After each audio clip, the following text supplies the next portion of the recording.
Media స్వేచ్ఛ, పర్టికులర్గా భావ ప్రకటన స్వేచ్ఛ, ఇవి ఇంచుమించు ఒకే రెండు పార్శ్వాలు, ఒకే నాణ్యానికి రెండు పార్శ్వాలు లాంటివి. పౌరుడి భావ ప్రకటన స్వేచ్ఛ అయినా మీడియా స్వేచ్ఛ అయినా ఇంచుమించు ఒకే దీని కింద ఉంటాయి కాబట్టి చట్టంలో ఆ రెండిటికి పెద్ద డిఫరెన్స్ ఏం కనిపించదు మనకి. ఎవరి భావాలనైనా రాజ్యాంగంలోని భావ ప్రకటన స్వేచ్ఛ ప్రకారమే తీసుకుంటారు. అయితే ఇటీవల కాలంలో సోషల్ మీడియా బాగా విపరీతమైన పాపులర్ అవడం వరకు అభ్యంతరం లేదు, కానీ విపరీత ధోరణులు వచ్చేసాయి. అందులో గడిచిన 10 ఏళ్లలో సోషల్ మీడియాలో విపరీతమైన ధోరణులు, మరీ ముఖ్యంగా మన తెలుగు రాష్ట్రాల్లో ఈ వైపరీత్యం చాలా ఎక్కువైపోయింది. సోషల్ మీడియాలో యాక్టివిస్టులుగా ఉండేవాళ్ళు వాళ్ళకి సమాజపరమైన బాధ్యత కానీ, సోషల్ కన్సర్న్ లేదా బాధ్యత లేదా కొంత స్వీయ నియంత్రణ, సంస్కారం ఇవేం లేవు. పూర్తిగా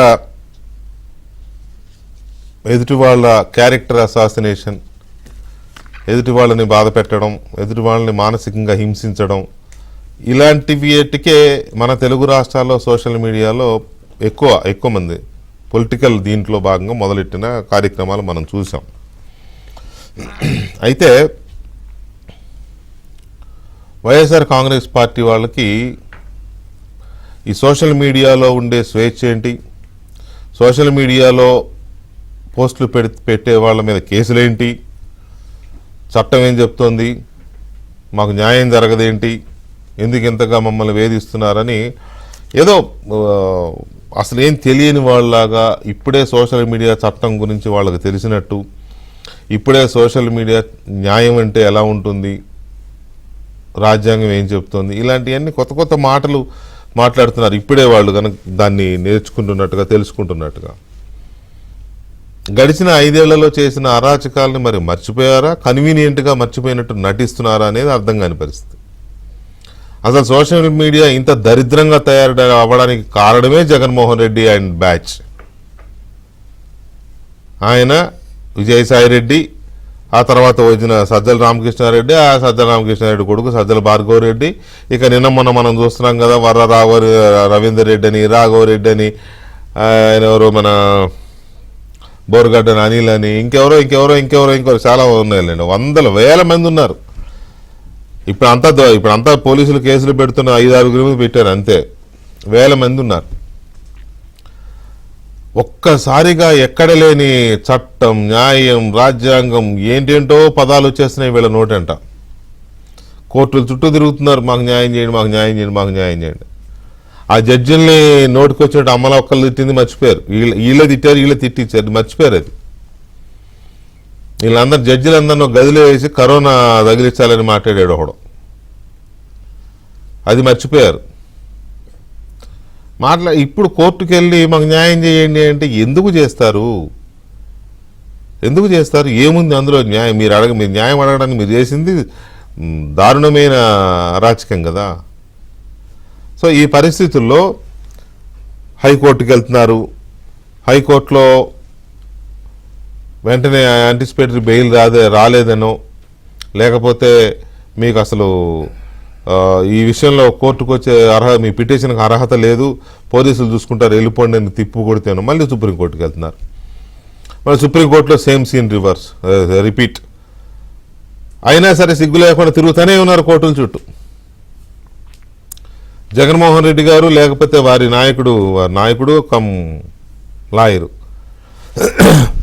పొన్నవోలు సుధాకర్ రెడ్డి, ఆయన అంటాడు ఎవరు భయపడొద్దు, క్యాడర్ కానీ కార్యకర్తలు కానీ సోషల్ మీడియా వాళ్ళు కానీ ఎవరు భయపడొద్దు, మేము కాపాడుతాం మిమ్మల్ని అందరినీ,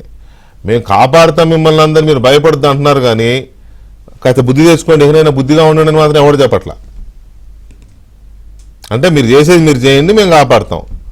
ఏంటో మరి ఆ మొండి ధైర్యం ఏంటో, లేకపోతే ఆ విపరీతమైన పోకడేంటో అర్థం కాదు. సో మనం ప్రస్తుతం ఒకసారి సజ్జల రామకృష్ణారెడ్డి కొడుకు, వైసీపీ సోషల్ మీడియా ఇన్ఛార్జిగా పనిచేసి నానా అరాచకాలకి పాత్రధారి అయిన సజ్జల భార్గవరెడ్డి ముందు హైకోర్టులో ఇక్కడ కేసు వేశారు, యాంటిసిపేటరీ బెయిల్ కావాలని. కోర్టు కేసు వాయిదా వేస్తూ అప్పటి వరకు అతను అరెస్ట్ చేయొద్దు అని చెప్పింది. అయితే అసలు మొత్తంగా సోషల్ మీడియా అరెస్ట్లే వద్దు అని చెప్పి సుప్రీంకోర్టుకి వెళ్ళాడు. మళ్ళీ దాంట్లో ఇంకేవో కొన్ని క్లాజులు కూడా పెట్టుకున్నాడు. సో సుప్రీంకోర్టులో ఇవాళ మళ్ళీ అక్కడ ఎదురు దెబ్బ తగిలింది. నథింగ్ డూయింగ్, నువ్వు వెళ్ళి హైకోర్టులో చూసుకోపో, మీ సొల్లు వాగుడంతా వాగాల్సిందంతా వాగేసి కోర్టుకు పోతే సరిపోద్దని అలా చూశారు. సోషల్ మీడియాలో అతను పెట్టిన పోస్టు కానీ వాళ్ళ బ్యాచ్ పెట్టిన పోస్టులు కానీ చూసి కోర్టే ఆశ్చర్యపోయింది, ఇలాంటి భాష కూడా ఉంటుందా అని. అంత గనులు వీళ్ళు. సో దీని మీద సుప్రీంకోర్టు సీరియస్ అయ్యి పంపించింది హైకోర్టుకు వెళ్ళమని. ఒకసారి సజ్జల భార్గవరెడ్డి కానీ వైసీపీ సోషల్ మీడియా వింగ్ కానీ ఎందుకు కోర్టుకు వెళ్తున్నారు ఏంటి అనేది ఒకసారి మా AP bureau chief Ramarao update ఇస్తారు. తర్వాత మనం డిబేట్లోకి వెళ్దాం. Ramarao, good evening. Very good evening అండి. రామారావు, ఈ భార్గవరెడ్డే అప్పుడు దానికి social media wing commander, social media wing commander ఆ తోడేళ్ల సైన్యానికి.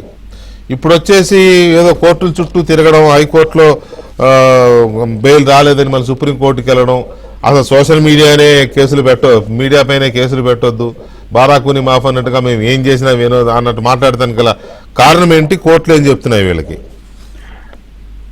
వెంకటకృష్ణ, ఆంధ్రప్రదేశ్ హైకోర్టులో సజ్జల భార్గవరెడ్డి ఓ పిటిషన్ వేశారు. ఎప్పుడు అంటే సజ్జల భార్గవరెడ్డి పాత్ర ఎప్పుడు బయటకు వచ్చింది అని అంటే, వర్రా రవీందర్ రెడ్డిని పోలీసులు అరెస్ట్ చేసిన తర్వాత వర్రా రవీందర్ రెడ్డి పెట్టే పోస్టులకి కంటెంట్ ఎక్కడి నుంచి వస్తుంది అని చెప్పి పోలీసులు అడిగారు. పోలీసులు అడిగినప్పుడు వర్రా రవీందర్ రెడ్డి సోషల్ మీడియా తాడేపల్లి నుంచి వస్తుంది, తాడేపల్లి నుంచి వచ్చే కంటెంట్ ఆధారంగా నేను పోస్టులు పెడతా, కొన్ని పోస్టులు నా హ్యాండిల్ తీసుకొని వాళ్లే చేస్తున్నారు అని కూడా చెప్పారు. దీంతో అప్పుడు సజ్జల భార్గవరెడ్డి పాత్ర బయటకు వచ్చింది. దీంతో పోలీసులు సహజంగానే మామూలుగా ఎవరినైనా అదుపులో తీసుకొని ఇంట్రాగేషన్ చేసేటప్పుడు ఎవరి పేరైనా వచ్చింది అంటే దానికి సంబంధించిన ప్రైమా ఫేసి ఎవిడెన్స్ ఉందంటే డెఫినెట్ గా వాళ్ళని కూడా కేసులో అక్యూజ్డ్ గా చేస్తారు.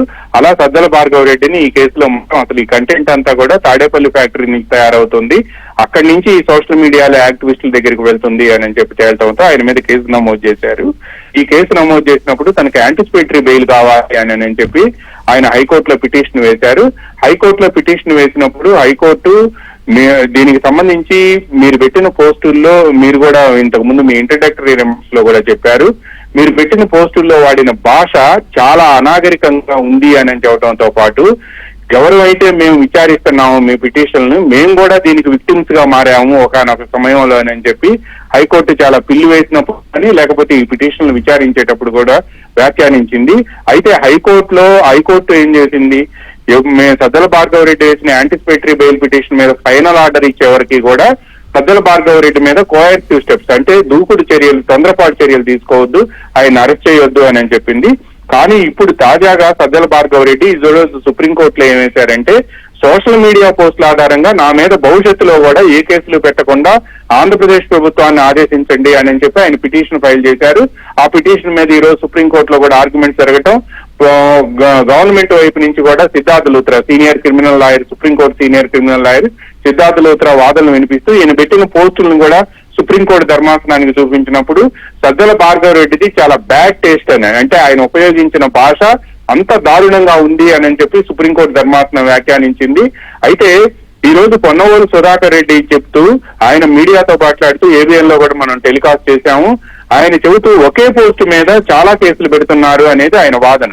బట్ ఇక్కడ జరిగింది ఏమిటి అంటే ఒకే పోస్ట్ కాదు, వేరియస్ పోస్టులు పెట్టారు. ఒక పోస్ట్ లో చంద్రబాబు నాయుడిని కించపరిచారు, ఇంకో పోస్ట్ లో చంద్రబాబు కుటుంబాన్ని కించపరిచారు, ఇంకో పోస్ట్ లో చంద్రబాబు నాయుడు సతీమణి అంటే రాజకీయాలతో సంబంధం లేని భువనేశ్వరి మేడంని అండ్ లోకేష్ సతీమణి బ్రాహ్మణిని వీళ్ళని కూడా విమర్శిస్తూ ఇంట్లో కుటుంబ సభ్యులను కూడా విమర్శిస్తూ పోస్టులు చేయటమే కాకుండా చాలా అంటే ఛానల్లో మనం చెప్పటానికి గాని, పత్రికలో ఆంధ్రజ్యోతిలో ప్రచురించడానికి గాని, ఛానల్లో ప్రసారం చేయడానికి వీలు లేని భాషని వీళ్ళు ఉపయోగించారు కాబట్టి వేరియస్ పోస్టులు పెట్టారు కాబట్టి ఒక్కొక్క పోస్ట్ కి వాళ్ళు ఉపయోగించిన భాషను బట్టి వేరియస్ సెక్షన్స్ అంటే ఐపీసీలోని వేరియస్ సెక్షన్స్ అట్రాక్ట్ అవుతాయి కాబట్టి అన్ని పోస్టుల్ని ఒకే రకంగా చూసి మీరు భవిష్యత్తులో అసలు కేసులు పెట్టడానికి వీలు లేదనే బ్లాంకెట్ ఆర్డర్స్ ని ఇవ్వటం అనేది సాధ్యం కాదు అనేది కూడా ప్రాసిక్యూషన్ వాదనగా ఉంది.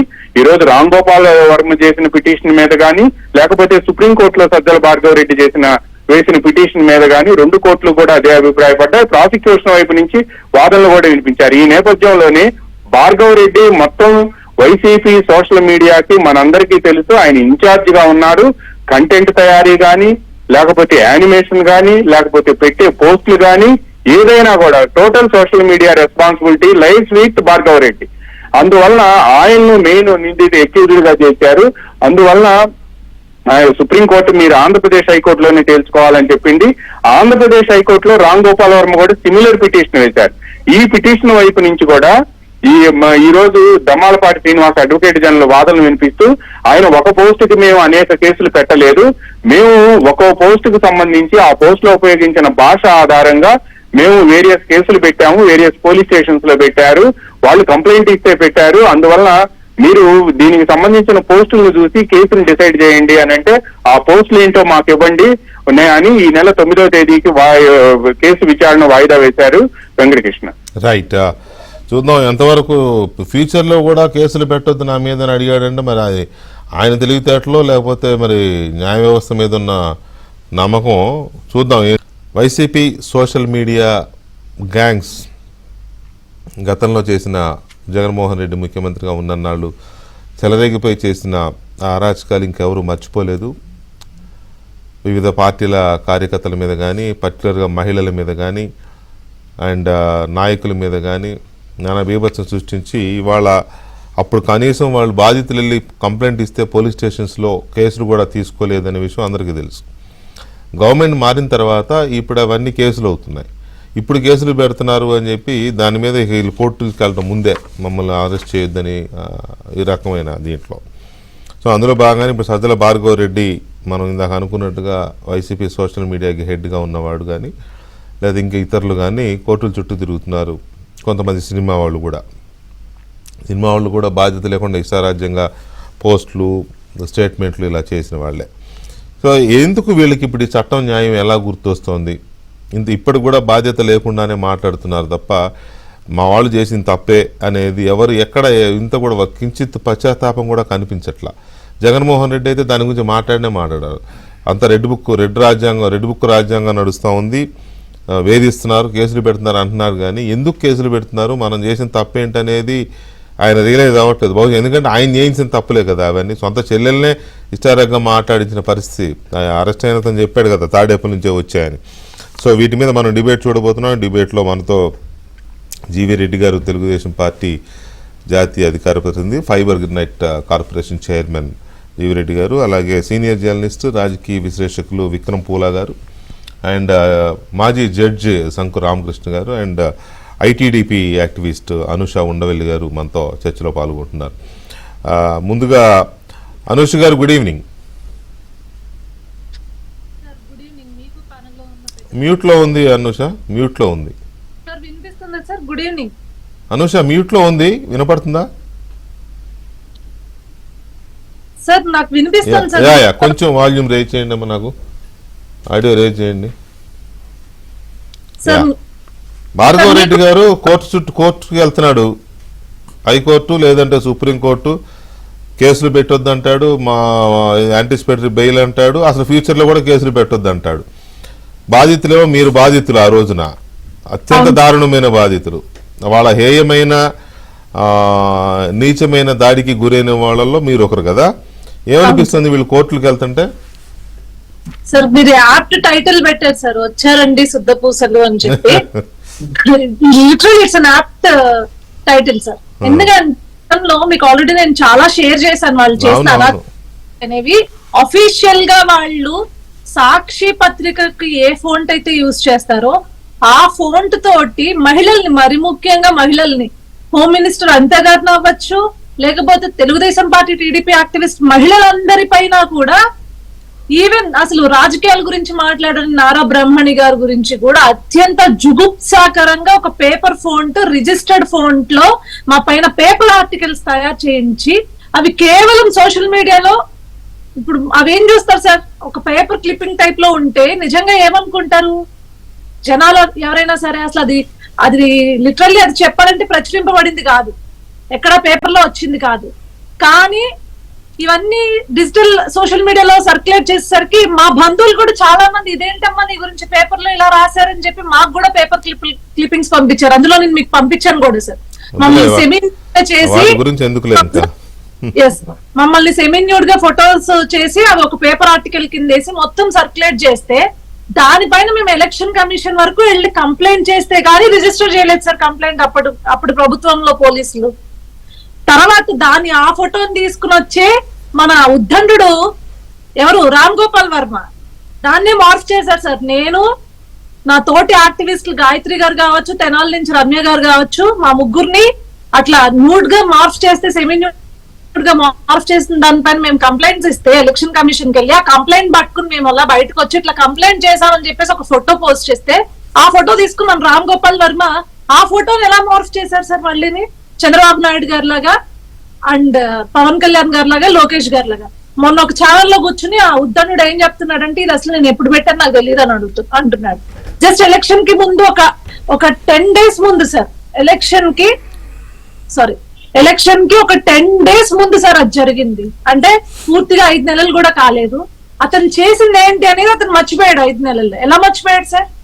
సో ఇవన్నీ సజ్జల్ భార్గవ్ రెడ్డి అండర్ లో జరిగిన క్రైమ్స్ సార్. మా పైన మార్ఫుల్ గాని లేకపోతే మా మీద చేసిన అత్యంత దారుణమైన క్యారెక్టర్ అసాసినేషన్ గాని గతంలో ఇదంతా కూడా సజ్జల్ భార్గవ్ రెడ్డి యొక్క నేతృత్వంలోనే జరిగింది. దానికి ఒక చిన్న ఉదాహరణ చెప్తాను సార్, ఒక చిన్న పేరు చెప్తా. ఎందుకంటే నేను మొత్తం పేర్లు చెప్పానంటే మన డిబేట్ టైం సరిపోదు సార్. సార్ మీకు తెలిసినట్లు మీరు చూసినట్లయితే సార్ ఏదైతే జడ్జెస్ ని అరెస్ట్ చేసినప్పుడు జడ్జెస్ ఏదైతే కేసు ఉందో ఆ కేసు వాళ్ళని తిట్టిన కేసులో ఒక మహిళ అరెస్ట్ అయింది సార్. ఆమె పేరు ఏంటి అంటే సుమా తీయగుర. మొన్న పులివెందుల్లో కూడా మొన్న డిఎస్పీ గారు చెప్పారు ఆమె పేరు సుమా తీయగుర అనే ఆమె ఆధ్వర్యంలో వీళ్ళందరూ వర్క్ చేస్తారు అని చెప్పారు. సో ఆమె జడ్జెస్ ని తిట్టిన కేసులో అరెస్ట్ అయ్యి వచ్చిన తర్వాత ఆమెకు పదవి ఇచ్చాడు సార్ సజ్జల్ భార్గవ్ రెడ్డి. జగనన్న కనెక్ట్స్ అనే దాంతో డిజిటల్ కార్పొరేషన్ కి సంబంధించిన దాంట్లో ఏదో ఆమెకి పదవి వచ్చింది సార్. అంటే ఎలాంటి వాళ్ళని తీసుకున్నారో చూడండి. మీకేమొచ్చింది ఇప్పుడు? ఏం సార్ ఇప్పుడు మీకేం వచ్చింది అంటున్నా? నాకెందుకు లేదు సార్.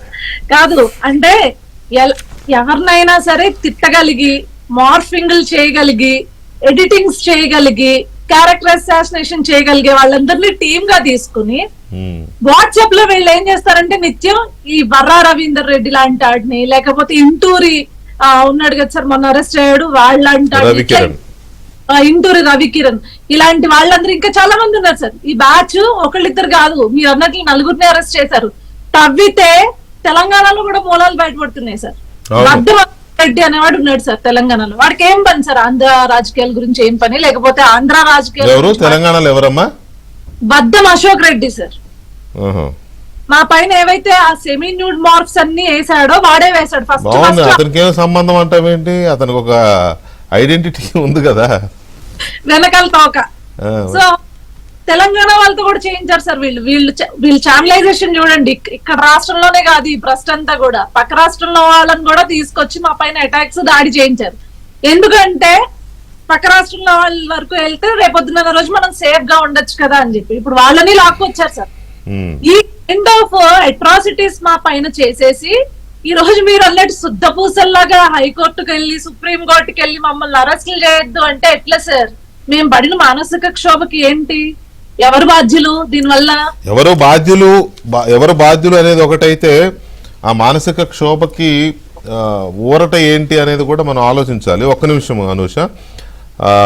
రామకృష్ణ గారు good evening sir. Good evening sir. Good evening. Ramakrishna గారు, ఈ వైసీపీ లీడర్స్ సోషల్ మీడియాలో యాక్టివ్గా అప్పుడు ఉండి కాస్త అరాచకాలు చేసిన వాళ్ళు కానీ లేకపోతే ఆ పార్టీ తరఫున బీభత్సం సృష్టించిన వాళ్ళు కానీ వీళ్ళు కోర్టుల చుట్టూ తిరుగుతూ మాట్లాడుతున్న మాటలు ఎలా అనిపిస్తున్నాయి మీకు? ఇక్కడ వెంకటకృష్ణ గారు సార్, వాళ్ళు కోర్టు చుట్టూ తిరిగి ఏం మాట్లాడుతున్నారో మాట్లాడి కానీ ఈ రోజు వైసీపీ అనుకూల ఛానల్స్ వచ్చినటువంటి హెడ్డింగ్స్ అయితే కొంచెం బాధ కలిగించాయండి. ఏంటంటే రాష్ట్ర హైకోర్టులో వర్మ గారికి ఊరట, సుప్రీం కోర్టులో సజ్జల భార్గవ్ రెడ్డి గారికి ఊరట అరెస్ట్ చేయకూడదు ఇంతవరకు అని. అది కొంచెం నాకు బాధ కలిగించిందండి. ఎందుకంటే వీళ్ళు చేసినటువంటి అకృత్యాల్లో మేజర్ గా డ్యామేజ్ అయింది జడ్జీలనండి. అవును, ఆ రోజు ఎందుకంటే 2021లో ఆ రోజు వచ్చిన తీర్పులన్నీ కూడా ఏంటి, రంగుల విషయంలో కానీ లేకపోతే ఇతరత్ర అన్ని విషయాల్లో కానీ, నిమ్మగడ్డ రమేష్ గారి ఈ విషయంలో కానీ, ఈ మళ్ళా తర్వాత సిబిఐ ఎంక్వైరీకి మన డాక్టర్ సుధాకర్ కేసు, ఆ కేసులు తీర్పులన్నీ వస్తున్నప్పుడు ఈ వైసీపీ మూకుడు ఎలా జడ్జెస్ ను అటాక్ చేశారో, వాళ్ళు ఎలా వాళ్ళు ఆడుకున్నారో కూడా అది కూడా గుర్తుకొస్తుంది. అసలు ఏకంగా అయితే ఒక ఎమ్మెల్సీ పండుల రమేష్ సంథింగ్, ఆయన ఏమన్నాడంటే ఈ జడ్జీలందరూ కలిసి జగన్ ఎంట్రు కూడా పీకలేరు అన్నాడు ఆయన. సాక్షాత్తు స్పీకర్ ఒక మాట అన్నాడు, జడ్జీల పరిపాలన చేస్తుంటే ఇంకా అధికారం ఎందుకంటే ఆనాటి స్పీకర్ ఆయన సీతారాం అన్నాడు. విజయసాయి రెడ్డి అన్నాడు. ఈయనైతే మా మిథున్ రెడ్డి అయితే చాలా దూరం వెళ్ళిపోయాడు. తెలుగుదేశం లాయర్లే న్యాయమూర్తులుగా ఉంటే తీర్పులు ఇట్లాగా ఎట్లా వస్తాయని అంత భారీగా వాళ్ళనందరినీ ఒక కరోనా రూమ్ వేసి ఎంత దారుణంగా ట్రోల్ చేయాలంత చేశారు, ఎంత భయంకరంగా తిట్టేశారు. అటువంటి సోషల్ మీడియాకు జగన్ సోషల్ మీడియాకు నాయకత్వం వహించినటువంటి సజ్జల భార్గవరెడ్డి ఈ రోజు చెప్తున్న మాటలను కోర్టు వినిందా? Okay, you have a bad taste అన్నప్పుడు విత్ ఇన్ అవర్స్ ఎందుకు అరెస్ట్ చేయకూడదు? ఎందుకు ఇవ్వాలి? 2 వారాల గడువు ఎందుకు ఇవ్వాలి? మళ్ళీ నువ్వు హైకోర్టుకి వెళ్ళి అక్కడ ఏదో చూసుకొని ఎందుకు చెప్పాలి? మళ్ళీ ఆయన ఆ జడ్జిమెంట్ తీసుకొచ్చి ఇక్కడ వేసి 1 నెల 2 నెలలు దాన్ని ఎందుకు పొడిగించాలి? ఏం జరుగుతోంది ఇక్కడ? అదే కదా మేము బాధపడుతున్నది. ఆ రోజైతే 67 సంవత్సరాల రంగనాయకమ్మ గారు ఒక పాలిమర్స్ విశాఖపట్నం సంభవించిన ఒక దుర్ఘటన పైన ఒక చిన్న పోస్ట్ పెడితే ఏ సెక్షన్ లో పెట్టాలో తెలియనటువంటి సందర్భంలో కూడా నేను ఈ మాట అడుగుతున్నా. ఎందుకంటే ఒకప్పుడు ఈ సోషల్ మీడియా పైన కేసులు అంటే ఏదో ఒకటో వారా దేశవ్యాప్తంగా అక్కడక్కడ కనపడేటువంటి వెంకటకృష్ణ గారు పెద్దగా ప్రభావం ఉండేది కాదు. కానీ జగన్మోహన్ రెడ్డి ఎప్పుడైతే ఆయన ఒక జీవోకు కోరలు పెట్టాడో, 243 జీవోకి కోరలు పెట్టి ఎవరైనా ఎక్కడైనా కేసులు పెట్టచ్చు ప్రభుత్వాన్ని విమర్శించేటని బ్లాంకెట్ ఆర్డర్ ఇచ్చిన తర్వాత సోషల్ మీడియా యాక్టివిటీల పైన ఎలా ఆ రోజు కేసులు పెట్టారో చూసాం. రంగనాయకమ్మ గారు అయితేనేమి, ఇంకా ఇతరత్ర మన అంకబాబు గారు అయితేనేమి, ఆ యూట్యూబర్ ఒకతను కిరణ్ అనే అతను ఉన్నాడు, అతను అయితేనేమి ఆ రోజుల్లో మేమంతా చాలా బాధపడ్డామండి. అంతగా సోషల్ మీడియా పైన అంతగా ఉక్కు పాదం వేసి తొక్కి పెట్టి వాళ్ళను రాత్రి జైల్లో పెట్టి రాత్రి పోలీస్ స్టేషన్ చుట్టి హింసించడం అంటే అది మామూలు హింస కాదు. అలా హింసించారు ఆ రోజు. మరి ఇప్పుడు ఎందుకు సజ్జల భార్గవరెడ్డి గారి 2 వారాల పాటు రెడ్ కార్పెట్ పరిచేశారు? ఎందుకు? వర్మ గారు ఎక్కడ కూర్చున్నాడో మీకు తెలీదా? వర్మ యాడ కూర్చొని ప్రెస్ మీట్ పెడుతున్నాడో మీకు తెలీదా? వాడి కేరింతలేంటి, వాడి ఆటలేంటి, ఆహాభావాలేంటి? ఇప్పుడు మేము అడుగుతున్నాం, ప్రభుత్వ పనితీరా, పోలీసుల పనితీరా? ఇది ఎవరి వైఫల్యము, ఎవరి వికృత చేష్టలు ఇవన్నీ? సమాధానం కావాలా వద్దా ప్రజలకు? మరి ఇప్పుడు అందరికీ న్యాయం అందాలి. ఓకే, న్యాయ వ్యవస్థ సమానమైనటువంటి న్యాయం అందజేస్తుంది. ఓకే, మేము ఒప్పుకుంటాం, న్యాయమే. అయినప్పటికీ కూడా వాళ్ళు తప్పు చేయలేదా? అటువంటిప్పుడు ఎందుకు you are having bad taste అనడం ఎందుకు? బ్యాడ్ టేస్ట్ అంటే అందులో అర్థం ఏముంది? సాల్ట్ పెప్పర్ వేసుకోలేదనా ఆయన వాటిల్లో? మీరు సాల్ట్ పెప్పర్ మనం వేసుకోవాలా? అది కూడా చెప్పాలి టేస్ట్ రావాలంటే. ఇంకా ఇక్కడ వర్మ గారికి ఎందుకు వెసులుబాటు ఇచ్చారండి? ఎవరిచ్చారు? నాకు చెప్పకూడదు, నేను ఏది దాచిపెట్టని చెప్తున్నా వెంకటకృష్ణ గారు, మీరేమనుకోకండి. 3 రోజుల క్రితము ఒక నడుస్తోంది సార్ హైకోర్టులో, వర్మ గారికి రిలీఫ్ ఇవ్వడం కోసం ఎలా ఆపాలి అని అడిగారు. దండం పెట్టాను. ఎందుకంటే ఇది నన్ను కాదు అడగాల్సింది, తెలుగుదేశం పార్టీ లీగల్ సెల్ ఉంది, తెలుగుదేశం పార్టీ అధికారులు ఉన్నారు, ఏజీ ఉన్నాడు, పబ్లిక్ ప్రాసిక్యూటర్స్ ఉన్నారు. వాళ్ళకి చెప్పండి అయ్యా ఏం జరుగుతుందో.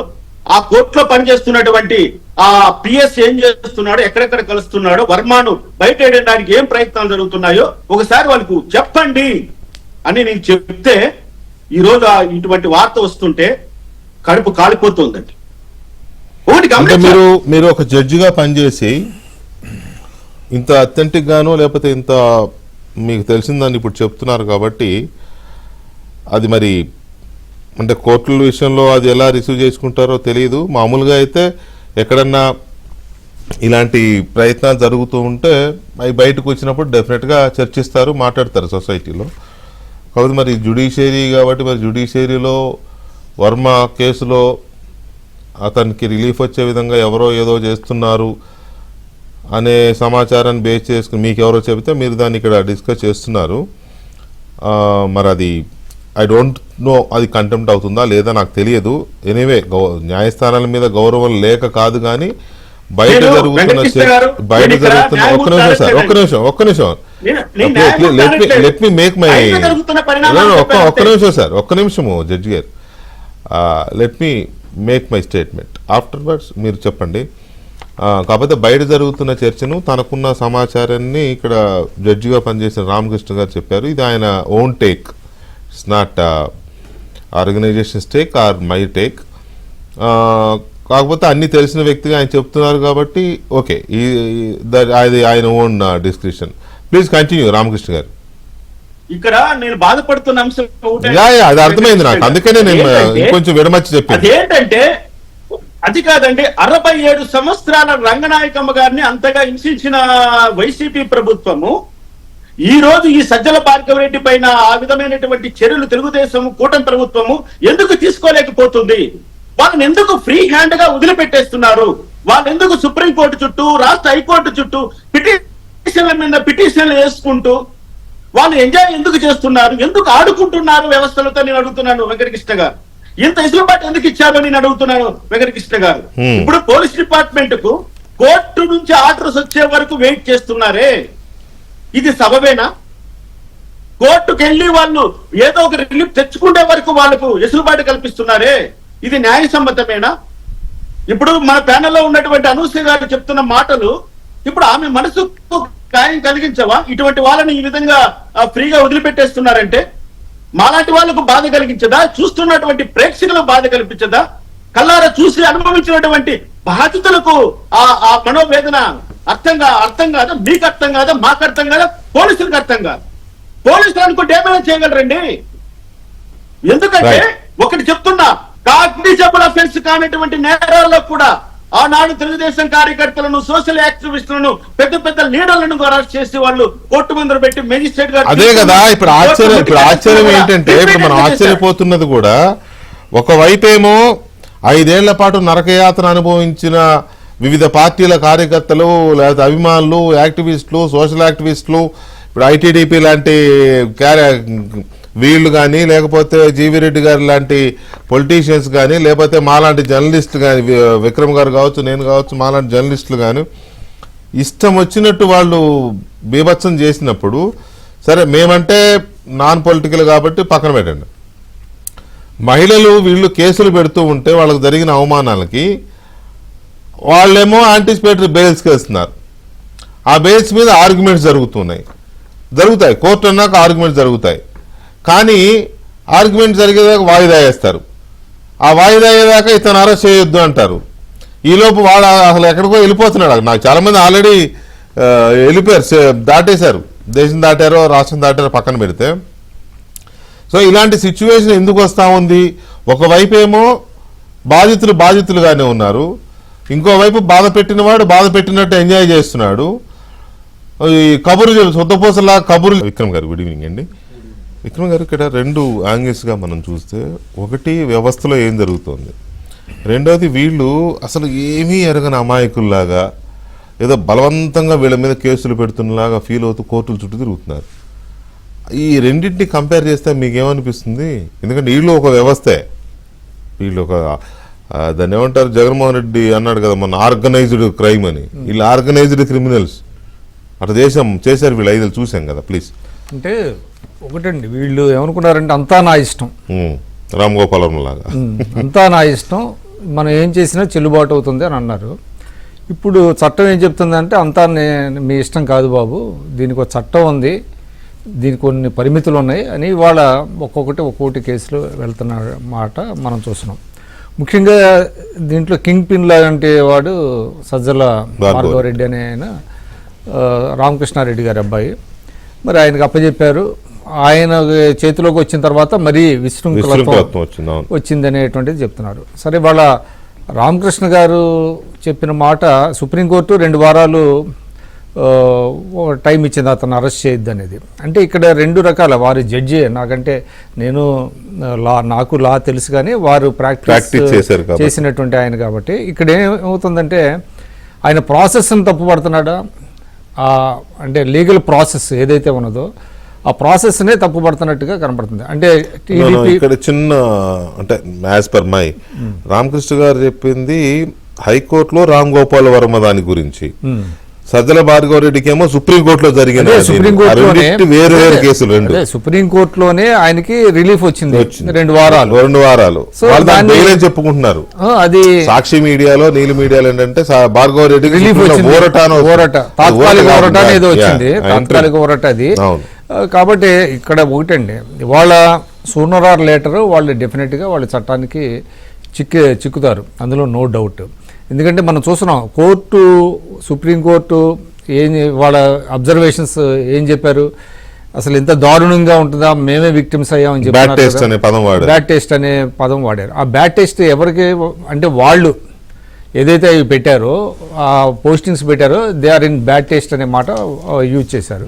కాబట్టి ఇక్కడ మళ్ళీ తిరిగి హైకోర్టుకి వెళ్ళమన్నారు. రీసెంట్గా హైకోర్టు అబ్జర్వేషన్స్ కూడా మనం చూసాం. చూసినప్పుడు వాళ్ళకి ఇవాళ కాకపోయినా అంటే మనం అంతగా తొందరపడాల్సినటువంటి అవసరం లేదేమో అని అనిపిస్తుంది. అంటే ఇన్స్టెంట్గా ఏదో జరిగిపోవాలని ఆశించే కంటే కూడా ఇవాళ మనం కొన్ని చూస్తున్నాం, చాలా మంది మీద కేసులు పెడుతున్నారు. కాబట్టి కొంత రెస్ట్రెయింట్గా ఉంటే మంచిదేమో అని అనిపిస్తుంది నాకైతే. ఎందుకంటే ఖచ్చితంగా వాళ్ళ మీద పెడుతున్నటువంటి కేసులు కానివ్వండి, వాళ్ళు టెక్నికల్గా బయటపడాలని చూస్తున్నారండి. ఆ టెక్నికాలిటీస్ కోసం చూస్తున్నారు. ఇందాక మీరు అన్నారు ఆయన పొన్నవాళ్ళ సుధాకర్ రెడ్డి కూడా, ఆయన ఏంటి మీకెందుకు నేను ఉన్నాను అంటున్నాడు, అంతే తప్ప మీరు తప్పు చేయలేదు కాబట్టి మీరు బయటపడతారనే మాట అంటలా. ఎక్కడో అక్కడ టెక్నికాలిటీస్ చూస్తున్నారు. అయితే మీరు చెప్పిన ఇంట్రోలో కూడా ఇవాళ మన అంటే వ్యక్తిగత స్వేచ్ఛకి సోషల్ ఆర్డర్కి చాలా తేడా ఉందనేటువంటిది మనం చెప్తున్నాం. అంటే ఆర్టికల్ 19 ప్రకారం ఫ్రీడమ్ ఆఫ్ స్పీచ్ కావచ్చు, ఫ్రీడమ్ ఆఫ్ ఎక్స్ప్రెషన్ ఉన్నప్పటికీ కూడా ఆర్టికల్ 2 నుంచి 6 వరకు ఉన్నాయి కూడా ఏం చెప్పారంటే కొన్ని రెస్ట్రిక్షన్స్ స్టేట్ ఇంపోజ్ చేస్తుంది. బట్ ఆ ఇంపోజ్ చేసేది కూడా దేనికి ఇంపోజ్ చేస్తుందంటే ఇన్ ది పబ్లిక్ ఇంట్రెస్ట్ అనే మాట కూడా కాన్స్టిట్యూషన్ పేర్కొంది, ఇన్ ది పబ్లిక్ ఇంట్రెస్ట్. ఇప్పుడు ఏం చేస్తున్నారు, పబ్లిక్ ఇంట్రెస్ట్ లిటిగేషన్ చేస్తున్నారు దీని మీద. అదే కదా విచిత్రం ఏంటంటే ఆ రెస్ట్రిక్షన్స్ ఎందుకు పెట్టారు అంటే పబ్లిక్ ఇంట్రెస్ట్ కోసమే. ప్రజలకి అంటే చాలా స్పష్టంగా 6 రిలీఫ్స్ ఇచ్చారండి. అంటే స్టేట్ ఇంపోజ్ చేసిన వాటి మీద 6 ఉన్నాయి. సరే, ఒక 3 ఏమో విదేశీ దానికి సంబంధించినవి, 3 ఏంటంటే వ్యక్తిగత స్వేచ్ఛకి సంబంధించి డీసెన్సీ అండ్ మొరాలిటీ అనే మాట కూడా వాడింది కాన్స్టిట్యూషన్. ఇవాళ వారు చెప్పారు, అనూష గారు చెప్పారు, వాళ్ళ మీద చాలా దారుణంగా అంటే ఆ డీసెన్సీని దెబ్బతీశారు. మొరాల్ వాళ్ళకి అసలు మోరల్ ఇది అనేది లేదు. దీని అంతటికి కారణం ఏంటంటేనండి, ఇంతమంది తయారవడానికి కారణం ఏంటంటే none other than Jaganmohan Reddy గారండి. జగన్మోహన్ రెడ్డి గారు నేను మంచి ముఖ్యమంత్రిని అవుతాను 6 నెలల్లో అన్నవాడు, ఇలాంటి ఆయన దృష్టికి వచ్చినప్పుడు ఏ సందర్భంలో కూడా ఇది మంచిది కాదు, ఇది పరిపాలనకి మనకి విఘాతం కలుగుతుంది, మీరు ఈ విధంగా పెట్టద్దు అని ఆయన ఎక్కడా కూడా వాళ్ళని హెచ్చరించినట్టుగా నేనైతే చూడలేదు ఒక్కసారి కూడా. ఎందుకంటే కనీసం వాళ్ళు రివ్యూ చేసుకోవాల్సినటువంటి అవసరం ఉంది ఎప్పటికప్పుడు ఏం జరుగుతుంది అనేది. అలా లేకుండా ఎవరి ఇష్టం వచ్చినట్టుగా వాళ్ళకి అప్పచెప్పేసి అంటే ప్రతిపక్షాన్ని దెబ్బతీయటం, ప్రతిపక్షాన్ని కోలుకోలేకుండా దెబ్బతీయటం ద్వారా మళ్ళీ అధికారంలోకి రావచ్చు అనేటువంటిది ఏకైకమైనటువంటి ఇది. తర్వాత ఏమైందంటే ప్రజల్లో చులకన చేస్తే ప్రజలు వాళ్ళని మళ్ళీ తిరిగి అధికారంలోకి తీసుకురాలేరు అనేటువంటిది కూడా వాళ్ళ అభిప్రాయంగా కనిపిస్తుంది. కానీ ఇవాళ ప్రజలు చాలా ఇంటెలిజెంట్ అంటే సామాన్య ప్రజలు చాలా తెలివిగల వాళ్ళు అందుకనే ఫస్ట్ దీన్ని ఎక్కడా కూడా ఆమోదం తెలియపరచలేదు అని అంటేనే ప్రజలు ఒక తీర్పు ఇచ్చేశారు. ఇవాళ ఇంకోటి కూడా అండి, అసలు వీళ్ళు సుప్రీంకోర్టు కాదు, హైకోర్టు కాదు, నేను ఒకటే చెప్తున్నా, వీళ్ళ సొంత ఇంట్లో వీళ్ళ తల్లిలో చెల్లిలో వాళ్ళ దగ్గరికి వెళ్ళి ఇది సమ్మతమేనా, ఇది బెయిల్ తెచ్చుకునేటువంటి కేసేనా, వీళ్ళకి కరెక్టా అని వాళ్ళు they are the best judges అండి నన్ను అడిగితే. వాళ్ళ దగ్గరికి వెళ్ళి వాళ్ళు నిజంగా వీళ్ళని వదిలేయండి అని అంటే వదిలేయచ్చు, మొహం మీద వస్తారు నిజంగా వాళ్ళే దే ఆర్ ద బెస్ట్. అందువల్ల ఇవాళ మనం తొందరపడాల్సిన అవసరం లేదు. సూనర్ ఆర్ లేటర్ ఒక 2 వారాలు ఆయనకి రిలీఫ్ ఇచ్చినంత మాత్రం బయటపడలేదు. ఎందుకంటే వెనక్కి వెళ్ళమన్నారు, హైకోర్టుకి వెళ్ళమన్నారు. హైకోర్టు ఇటీవల చేసినటువంటి కామెంట్స్ మనకు తెలుసు. కాబట్టి అతను ఎక్కడా తప్పించుకునేటువంటి ప్రసక్తి లేదు. డెఫినెట్గా మాత్రం చట్టానికి వీళ్ళు చిక్కుతారు. అంతా నా ఇష్టం కాదు అనేది ఎస్టాబ్లిష్ అవుతుంది. వెంకటరెడ్డి గారు ఇక్కడ గుడ్ ఈవినింగ్ వెంకటరెడ్డి గారు. ఓవరాల్గా మనం చూస్తే కోర్టులు ఒక్కొక్క సందర్భంలో సీరియస్గానే కనిపిస్తాయి. ఇప్పుడు కొంతమంది బెయిల్కి వేసినప్పుడు బెయిల్ రిజెక్ట్ చేయడము 1-2 కేసులు జరిగింది. కానీ చాలామంది విషయంలో ఏంటంటే వాయిదా వేస్తూ ఆర్గ్యుమెంట్స్ వాయిదా వేస్తూ అప్పటిదాకా ఇతన్ని అరెస్ట్ చేయకండి అనేది ఒక రిలీఫ్ లాగా ఫీల్ అవుతున్నారు వాళ్ళు. ఇవాళ సజ్జల భార్గవరెడ్డి విషయంలో కావచ్చు, లేకపోతే రామ్ గోపాల్ వర్మ విషయంలో కావచ్చు, ఇంకెవరి విషయంలో చాలామందికి అలాగే జరుగుతోంది. 2 వారాలు 4 వారాలు వాయిదా వేస్తారు, అప్పటిదాకా టచ్ చేయమాకండి అంటున్నారు. సో అదొక పాయింట్. దొరికిన వాళ్ళు 2-3 మొత్తం అసలు చైన్ అంతా పేర్లు చెప్తున్నారు. ఈ చైన్ అంతా పేర్లు చెప్పినప్పుడు ఇంకా అరెస్ట్ చేసిన తర్వాత అతను చెప్పిన కన్ఫెషన్ చాలా ఇంపార్టెంట్ కదా. దాని ప్రకారం పోలీసులు మూవ్ అయిపోవచ్చు. కానీ అలా మూవ్ అవ్వకుండా కోర్టుల దగ్గర ఎక్కడో ఏదో సమ్ ఏంటో అది అర్థం కావట్లేదు మనకి. లీగల్ ప్రొసీజరే కావచ్చు. సో ఓ పక్క బాధితులేమో ఇన్స్టెంట్ జస్టిస్ అన్నట్టుగా వాళ్ళు కోరుకుంటున్నారు. ప్రభుత్వం ఏం ఆలోచిస్తుంది? ఇంతకుముందు రామకృష్ణ గారు కూడా లీగల్ సెల్ కలవండి, ఎవరు అడిగితే నేను చెప్పాను లీగల్ సెల్తో మాట్లాడండి, అది ఇన్సైడ్ ఇన్ఫర్మేషన్ చెప్పాడు ఆయన. గుడ్ ఈవినింగ్ రామకృష్ణ గారు. ఒకటి ఏంటంటే ఇప్పుడు మా ప్రభుత్వం అధికారంలోకి వచ్చినప్పటి నుంచి నేను గమనించినట్లయితే రామకృష్ణ గారు కూడా అడ్వకేట్ రిటైర్డ్ జడ్జి చేశారు కాబట్టి ఎక్కడ కూడా మేము లీగల్ ప్రొసీజర్ ప్రకారం వెళ్తున్నాం. అంటే ఒక కేసు పెట్టినప్పుడు కాగ్నిజిబులా నాన్ కాగ్నిజిబులా, 7 years లోప, మోర్ దాన్ 7 years ప్రొసీజర్ ఏంటి? 7 years లోపు అయితే 41 నోటీస్ ఇవ్వాలి, ఒక ఆపర్చునిటీ ఇవ్వాలి అక్యూజ్డ్కి బెయిల్కు లేదా యాంటిసిపేటరీ బెయిల్కి అనేది మేము ప్రొసీజర్ ప్రకారం వెళ్తున్నాం. సో కాకపోతే 2019-24 మధ్యలో వైసీపీ పెట్టిన హింసకు కావచ్చు, వాళ్ళు చేసిన అరాచకాలకు కావచ్చు, ఇంక్లూడింగ్ లా మీద పూర్తి అవగాహన ఉన్నటువంటి జడ్జి రామకృష్ణ గారు కూడా దాన్ని బియాండ్ అంటే చట్టాలను ఉల్లంఘించైనా సరే వాళ్ళని అరెస్ట్ చేయాలి అంటే ఉల్లంఘించంటే మరి అప్పరెంట్గా ఉల్లంఘించమని కాదు, అంత అవకాశం వాళ్ళకి ఇవ్వాల్సిన అవసరం లేదు. ఎందుకంటే వాళ్ళు అటువంటి వ్యక్తులు కాదనేది అంటే ఆయన కోర్టుల విషయంలో మాట్లాడారులే. కోర్టులు ఓవరాల్ అర్థం వచ్చేటట్టు వ్యక్తం చేయొచ్చు. అంటే వారి అక్కడ ఆవేదన కనపడుతుంది. వాళ్ళు చెప్పిందని నేను తప్పనట్లేదు. ఎందుకంటే అంత సబ్జెక్ట్ మీద అవగాహన ఉన్న వ్యక్తి కూడా వాళ్ళు చేసిన అరాచకాలు అలా ఉండేట్లేకి వీళ్ళకు కూడా మనం చట్టాలు పాటించాలి. వీళ్ళ విషయంలో కూడా జనరల్గా చట్టాలు పాటించాలి ఎవరి విషయంలో సరే, కానీ వైసీపీ వాళ్ళ విషయంలో కూడా పాటించాలనేటట్టుగా వాళ్ళు చేసుకున్న పాపం అది వైసీపీ వాళ్ళు. సో కోర్టులకు వచ్చేసరికి ఏంటంటే కోయర్సివ్ స్టెప్స్ తీసుకోవద్దు. అంటే ఏమవుతుందంటే కొన్నిసార్లు కోర్టుకి వెళ్ళినప్పుడు కొంత జడ్జిలకి ఏమవుతుందంటే కొంత పరిశీలించాలి ఉంటుంది అనమాట. అసలు నిజంగా ఈ పిటిషన్లో జెన్యూనిటీ ఉందా లేదా, ఒకసారి కక్షపూరితంగా కూడా వస్తుంటారు. తర్వాత టక్కంటే అరెస్టు చేయమన్నాము అనుకో, తర్వాత ఉండకపోవచ్చు అన్న నేపథ్యంతో కొంత పీరియడ్ అదేం పెద్ద ఊరట కాదు, అది కొంత చెక్ చేసుకోవడం అదేం పెద్ద ఊరట కాదు, లేకపోతే వాళ్ళ విషయంలో ఏం ఫేవర్గా ఉన్నట్టు కూడా కాదు కోర్టులు. దానికి వాళ్ళు సంతోషపడితే చేయగలిగింది ఏం లేదు. సో ఇది లీగల్ ఆస్పెక్ట్. ఇక రెండో ఆస్పెక్ట్ వచ్చేసరికి నేను కూడా వెంకటేశ్వర మా టీడీపీ సోషల్ మీడియాకి అడ్వైజర్, నేను పయ్యావల్ గారు మేమిద్దరం అడ్వైజర్స్వి. So 3 years back 2 years back sir మమ్మల్ని అపాయింట్ చేశాడు ఇద్దరిని. మాకు సార్ అపాయింట్ చేసిన తర్వాత ఏ రోజు కూడా మీరు టార్గెట్ చేయండి, వ్యక్తిగత హననంతో టార్గెట్ చేయండి ఏం చెప్పలేదు. ఎంతసేపు ఉన్నా కూడా మనం చేసే గతంలో మనం చేసినవి ప్రజలకు చేరువైతేడు చేయండి. వైసీపీ వాళ్ళు మన మీద చెప్పిన అబద్ధాలని మీరు జాగ్రత్తగా కౌంటర్ చేస్తూ నిజాలు చెప్పండి. ఇలా ఉండే తప్పితే మాకు చెప్పిన సార్ మాకు ఎప్పుడు కూడా బూతులతో విరుచుకుపడండి, అవమానించండి అనేది ఏ రోజు చెప్పలేదు. కానీ విచిత్రం ఏంటంటే వైసీపీ వాళ్ళు చేస్తూ మేము చేస్తున్నామని చెప్పేసి ప్రచారం చేస్తారు. ఇది ఒక అంశం. ఇప్పుడు నేను చెప్తున్న అంశం కావచ్చు, వైసీపీ వాళ్ళు చేస్తున్నది కావచ్చు, ఇది 4 గోడల మధ్యలో నడిచింది కాదు కదా వెంకటేశ్వర గారు. టీవీ చూసేవాళ్ళు కూడా అందరూ గమనించండి. YCP social media, TDP social media ఎవరు ఏమంటున్నది కూడా ఎవ్రీథింగ్ ఇస్ ఆన్ రికార్డే కదా, దాచుకునేది ఏం కాదు కదా అంతా. ఎందుకంటే పచ్చిగా బూతులంతా కూడా సోషల్ మీడియా వేదిక, అది ట్విట్టర్ కావచ్చు, ఫేస్బుక్ కావచ్చు, సాక్షాత్ విజయసాయి రెడ్డి గారే చూసిన కదా ఆయన పెట్టే, అసలు మనం కూడా మాట్లాడుకోలేదు. సో విజయసాయి రెడ్డి గారు కావచ్చు, చాలా మంది ఆ పార్టీలో సీనియర్ లీడర్స్ దగ్గర నుంచి గల్లీ లీడర్ వరకు కూడా వాళ్ళు పెట్టిన భాష అంతా కూడా ఆన్ రికార్డు ఉంది. ఈ రోజు సజ్జల గారు వచ్చేసి లేదా జగన్మోహన్ రెడ్డి గారు వచ్చేసరికి వాళ్ళు శుద్ధపూసలు లెక్క చెప్తే ఎలాగూ మా వాళ్ళు అది చేయలేదు ఇది చేయలేదని. సో ఇది మూడో అంశం ఏంటంటే టీవీ చూసేవాళ్ళు కూడా గమనించండి. జగన్మోహన్ రెడ్డి గారు ఒక స్టేట్మెంట్ ఇచ్చాడు షర్మిల గారి అంశంలో. కేసులు అవుతూ వాళ్ళ తల్లి గారి మీద కేసులు పెట్టినప్పుడు ఇట్లా వచ్చినప్పుడు ఇది కుటుంబ వ్యవహారము, ఇది అందరి కుటుంబాలను ఉండేది, ఇది మా కుటుంబ వ్యవహారం, మీరు ఎందుకు రాజకీయాలు చేస్తున్నారని ఒక మాట అన్నాడు. అంటే దాని అర్థం ఏంటంటే గొడవలు ఉన్నవి కానీ నేను ఓన్ చేసుకుంటున్నానంటే ఇండైరెక్ట్ చెప్పాడు. Correct. At the same time Shrimati Sharmila గారి మీద వరుసగా అత్యంత జుగుప్సాకరమైన పోస్టులు పెడుతుంటే ఏ రోజైనా సరే వైఎస్ జగన్మోహన్ రెడ్డి గారు కానీ, సజ్జల రామకృష్ణారెడ్డి గారు కానీ, లేకపోతే ఇంకో XOY ఆ పార్టీలు ఉన్నవాళ్ళు ఇది మాకు 100 ఉన్నవి, ఇది కుటుంబ వ్యవహారము, అవునన్నా కాదన్న శ్రీమతి షర్మిల వైఎస్ రాజశేఖర రెడ్డి గారు కూతురు జగన్మోహన్ రెడ్డి నాకు చెల్లెలని జగన్మోహన్ రెడ్డి గారు వచ్చేసి ఏ రోజైనా చెప్పాడా?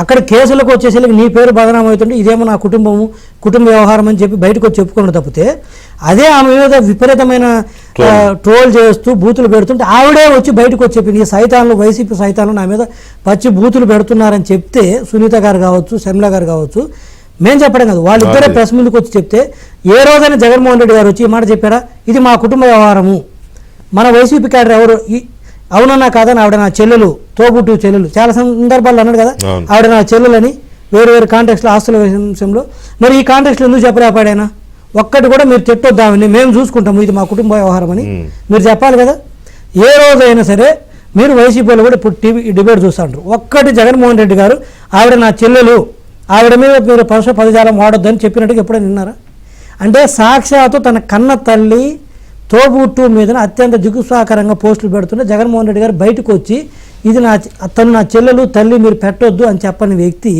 ఇక మిగతా వాళ్ళ మీద ఎలా చెప్తాడు పెట్టొద్దని పెట్టినవన్నీ కూడా ఆన్ రికార్డే కదా ఈరోజు మళ్ళీ ఏం చేస్తాడు బయటకు వచ్చి మా వాళ్ళు అలాంటిది ఏం లేదు స్వేచ్ఛ అంటాడు ఏంటి స్వేచ్ఛ శ్రీమతి షర్మిల గారిని కులం పేరుతో దూషించడం స్వేచ్ఛ మీ వైసీపీ కార్యకర్తలకి ఆవిడకు రెండో పెళ్ళి అయితే అది చెప్పడము అది స్వేచ్ఛ ఇంకొక అసలు ఇంకా చెప్పలేదు అది ఎలా మీ వైసీపీ కార్యకర్తల స్వేచ్ఛ అది జగన్మోహన్ రెడ్డి గారు మీరు చెప్పండి నీ సొంత చెల్లెలు అంటే నువ్వు ఖండించలేదు అది కాదు ఎవరు అనడం కాదు ఆయనే అన్నాడు కదా చంద్రబాబు నాయుడిని సంతోష పెట్టడానికి పసుపు చీర కట్టుకెళ్ళిందని ఎవరు విజయసాయి రెడ్డి గారు జగన్మోహన్ రెడ్డి గారు కూడా అన్నాడు జగన్మోహన్ రెడ్డి గారు అంటేనే విజయసాయి రెడ్డి గారు తర్వాత రిపీట్ చేశారు అంతకంటే దిగజారుడు మీ వివేకానంద రెడ్డి గారి కేసు మేము మాట్లాడుతున్నామో ఇది మా కుటుంబ వ్యవహారం అంటూ మీరు మాట్లాడొద్దంటూ మరి అదే మీ చెల్లెల్ని కూడా తిడుతున్నప్పుడు మీ వైసీపీ సోషల్ మీడియా వాళ్ళకి ఎందుకు చెప్పేది నా కుటుంబ వ్యవహారము నువ్వు పెట్టొద్దని బూతులు పెట్టొద్దు మామూలుగా రాజకీయంగా విమర్శించండి ఎందుకంటే విమర్శించుకోవచ్చు ఆవిడ ఒక పార్టీలు ఉంది కాబట్టి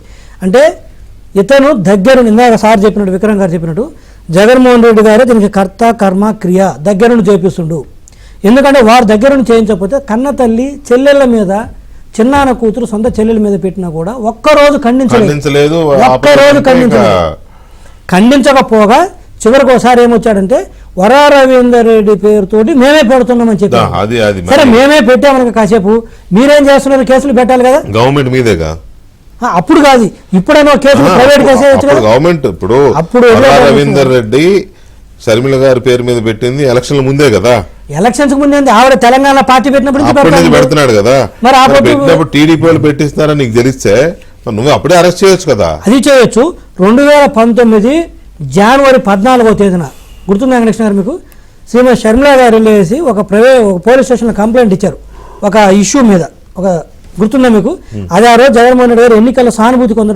పొందడం కోసం మరి ఆవిడ మీద ప్రెజర్ పెట్టి ఏం చేయించాడు తెలుసా ఒక సినిమా నటుడి అదే కేసు పెట్టిస్తే 2019 జనవరి 14వ తేదీన అయిపోయిందా 2019 మే 30వ తేదీన నువ్వు ప్రమాణ స్వీకారం చేశావు కదా నీ చెల్లెల చేత నువ్వు కేసు పెట్టించి ఎన్నికల లబ్ధి పొంది ఆవిడ ఆడకూతుని అడ్డం పెట్టుకొని నువ్వేం మాట్లాడవా మళ్ళీ వచ్చిన తర్వాత ఏం చేసినావు 5 ఏళ్ళు ఆ టాపిక్ ఉందా ఆవిడ పెట్టిన కేసును ఓపెన్ చేసావా సంక్రాంతి రోజు పండగ వాతావరణం అంతా దెబ్బతీసిండు ఆ రోజు 2019 ఎవరు జనాలు హ్యాపీగా ఉండకూడదు వాళ్ళ గురించో మాట్లాడుకోవాలి వాళ్ళ బాధల గురించి మాట్లాడుకోవాలని ఎన్నికల ముందు ఇంత డ్రామా ఆడిన వ్యక్తి నువ్వు చెల్లెల్ని కన్న తల్లిని చెల్లెల్ని కూడా వాడుకొని అటువంటి ఒకవేళ అటువంటిది ఏదైనా ఉన్నా కూడా ఏదైనా చేసినా కూడా నువ్వు బయటికి తీసుకురాకూడదు అలాంటిది నువ్వే బయటికి తీసుకెళ్ళి కేసు పెట్టించి మళ్ళీ 5 సంవత్సరాల తర్వాత నువ్వు బయటకు వచ్చి మేము పెట్టినామని చెప్పేసి ఆ వార్తలు ఏదైతుందో ప్రెస్ మీట్ పెట్టి చెప్పకూడని అంశాలు నువ్వు చెప్తే అసలు ఇంకా ఏం మనస్తత్వం అనుకోలేదు ఈ వైసీపీ వాళ్ళు కూడా అలాంటి వ్యక్తిని పట్టుకొని ఊగులాటం నాకు అర్థం కావట్లేదు ఏంటో ఒకసారి ఆలోచించండి సేమ్ డైలాగ్ షర్మిల గారు కూడా ఉంది ఇలాంటి వ్యక్తిని నాయకుడిగా మోస్తున్న మీరు ఒకసారి ఆలోచించండి పండగ ఆరాధించాలి ఒకసారి ఆలోచించండి ఇప్పుడు ఒక పాయింట్ ఇప్పుడు మీరు చెప్పారు కదా అసలు ఆయన సమక్షంలోనే సోషల్ మీడియాని అబ్యూజ్ చేశారు అసలు అసెంబ్లీనే అబ్యూజ్ చేశారండి ఆయన సమక్షంలోనే భయంకరంగా మాట్లాడారు సార్ కదా. అది వేరే వాళ్ళ మీద సార్, ఇది వ్యక్తిగత సొంత ప్రజల మీద. ఎవరి మీద ఎవరైనా మహిళే కదా. నేనేం కాదు అంటే ఆయనకి ఇళ్ళ మీద లేనప్పుడు అవతల మీద మీరు ఈ ఏముంటుంది? పాయింట్ అది నేను- చెల్లెల మీద అమ్మ తల్లి మీద లేనప్పుడు ఎదుటివాడి భార్య మీద వాళ్ళ మీద ఏముంటుంది? అంటే తన పర్వాలేదు, సోషలిస్ట్ ఆయన. సోషలిస్ట్ అంతే, అందరినీ ఒకే కాటన కట్టడం అనమాట. సో ఇక ఇది ఇలా ఉంటే ఇప్పుడేమో కోయర్సివ్ స్టెప్స్ తీసుకోవద్దు, లేకపోతే యాంటిసిపేటరీ బెయిల్, ఇంత తతంగం జరుగుతుంది. మరి గతంలో ఒక్కరికైనా ఇలాంటి అవకాశం దొరికిందా? ఆ 2-3 వారాల గ్యాప్ అయినా దొరికిందా? ఏముంది, వెళ్ళడం, తెల్లవారుజామును అర్ధరాత్రి వెళ్ళడం, వేసుకొచ్చేయడం, జడ్జి గారి ముందు ప్రవేశపెట్టడం, రిమాండ్. అంతే. అసలు గంటలే, పొద్దున అరెస్టు, సాయంత్రం రిమాండ్. అరెస్ట్ అయిన తర్వాత ఎఫ్ఐఆర్లు, ఎఫ్ఐఆర్ అరెస్ట్ అయినాక వచ్చిన తర్వాత ఎఫ్ఐఆర్, FIR. నోటీసు కూడా లేవు, 41 లేవు, ఎఫ్ఐఆర్. దారిన వస్తూ వాడిని తీసుకెళ్తుంటారు, అప్పుడు ఎఫ్ఐఆర్లు అవుతాయి, అప్పుడు రిమాండ్ రిపోర్ట్. ఇన్ని ఎగ్జాంపుల్స్ మొత్తం ఆ రోజుల్లో చనిపోయిన దారుణంగా, ఉదాహరణకు డాక్టర్ సుధాకర్ లాంటి డాక్టర్ని అత్యంత దారుణంగా హింసించి పిచ్చోడు అనిపించిన తర్వాత ఆయన చనిపోతే మానసిక దీంతో, అటువంటి వాటి మీద కూడా స్పందన లేదు ప్రభుత్వానికి, వ్యవస్థలకి. సో మరి అప్పుడు ఎలా సాధ్యమైంది పోలీసులకి, ఇప్పుడు ఎలా సాధ్యం కావట్లేదు? రామకృష్ణ గారు, ఇప్పుడు ఒక పర్టికులర్ కేసు, ఒక పర్టికులర్ కోర్టు, ఒక పర్టికులర్ జడ్జి, ఇట్లా కాకుండా ఒక జనరల్, ఇది గడిచిన 5 సంవత్సరాలు అంటే జగన్మోహన్ రెడ్డి గారి రెజ్యూమ్లో జరిగిన వీటిని చూస్తే అప్పటికి ఇప్పటికీ there is a lot of difference. ఉదాహరణకి పర్టికులర్ కేసు కాదు కానీ అన్ని కేసులు, ఇప్పుడు ఉదాహరణకి అచ్చెన్నాయుడు గారి కేసు కావచ్చు, కొల్లు రవీంద్ర గారి కేసు కావచ్చు, అయ్యన్న పాత్రుడు కేసు కావచ్చు, దేవినేని ఉమా కేసు కావచ్చు, పట్టాభిరామ్ కేసు కావచ్చు, రఘురామకృష్ణరాజు కేసు కావచ్చు, ఇట్లా డాక్టర్ ధూళిపాల నరేంద్ర కేసు కావచ్చు, డాక్టర్ సుధాకర్ కేసు కావచ్చు, మీ కేసు కావచ్చు, ఇట్లా ఎన్నో ఎన్నో ఎన్నో ఉన్నాయి కదా. అందరినీ రావడం, తెల్లవారుజామున అర్ధరాత్రి రావడం, టప తీసుకెళ్లి జీవులు వేసుకెళ్ళిపోవడం, ఎక్కడి నుంచో తీసుకొచ్చేసి తాడేపల్లి తీసుకురావడం, తాడేపల్లి ఇంకో చోటుకో తీసుకురావడం, జడ్జి సాయంత్రం మేజిస్ట్రేట్ గారి ముందు తీసుకెళ్తే అక్కడ రిమాండ్, అంతే 14 రోజులు రిమాండ్. అప్పుడు అది ఎలా, ఇప్పుడు ఇది ఎలా, నాకు అర్థం కాదు. I just can't understand the system or procedures. ఇక్కడ వెంకటకృష్ణ గారు, సార్ మీకు ఒక సామెత చెప్తాను, ఇంగ్లీష్ లో సామెత ఉంది, మోర్ లాయల్ దాన్ కింగ్ హిమ్సెల్ఫ్. అంటే ఈ పదాన్ని ఎందుకు వాడుతున్నానంటే ఆనాటి పోలీసులు వ్యవహరించినటువంటి తీరు, మోర్ లాయల్ దాన్ కింగ్ హిమ్సెల్ఫ్. అంటే ఒక అంత భయంకరంగా పోలీస్ డిపార్ట్మెంట్ ఉంటుందని, ఇది ఇంగ్లీష్ లోనే పుట్టింది ఈ సామెత కూడా. పోలీసు వ్యవస్థ అనేది బ్రిటిష్ వ్యవస్థ కాబట్టి. ఓకే, ఇక్కడ ఏంటంటే అర్ధరాత్రి వచ్చి లేపేయడము, అర్ధరాత్రి అపరాత్రి అనుకోవడము, అసలు మహిళను చూడకపోవడము, వాళ్ళ ఏదు చూడకపోవడము, వాళ్ళ ఆరోగ్య పరిస్థితులు చూడకపోవడము, ఇవన్నిటినీ కూడా తొంగలో తొక్కి గత వైసీపీ ప్రభుత్వంలో 5 సంవత్సరాల పాటు నిరాటకంగా ఈ పోలీస్ వ్యవస్థను వాడుకొని వాళ్ళు చాలా పని చేస్తారు. ఇక్కడ పోలీస్ వ్యవస్థ గురించి చెప్పాలంటే, నేను ఈ మధ్య ఒక సిఐ గారిని కలిశానండి. ఎందుకంటే ఈ ప్రస్తావన చేయాలి.